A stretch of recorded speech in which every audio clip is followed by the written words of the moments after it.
In the morning, Thuong goes to the garden to pick fresh mint leaves for herbal tea.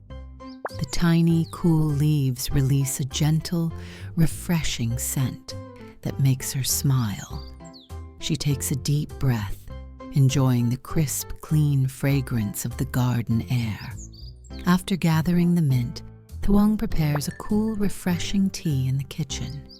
She adds a few slices of lemon and mint leaves to cold water, stirring gently. With just one sip, the soft sourness of the lemon and the fresh mint flavor brings a bright smile to her face. At noon, Thuong uses soft felt fabric to create cute heart-shaped keychains. She sews tiny flowers onto each one, planning to give them as thoughtful gifts to her mom and friends. Each small creation carries her love and care. In the afternoon, Thuong and her grandmother plant sunflower seeds in the garden near the porch.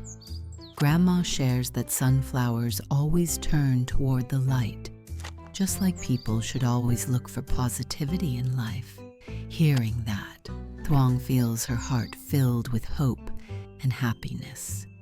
At the end of the day, Thuong opens her memory book and writes, "Today, I learned that whether it's a tiny mint leaf or a bright sunflower, everything has its own value. I will try to become someone who brings goodness to others." She smiles softly, closes her notebook, and feels ready for another beautiful day tomorrow.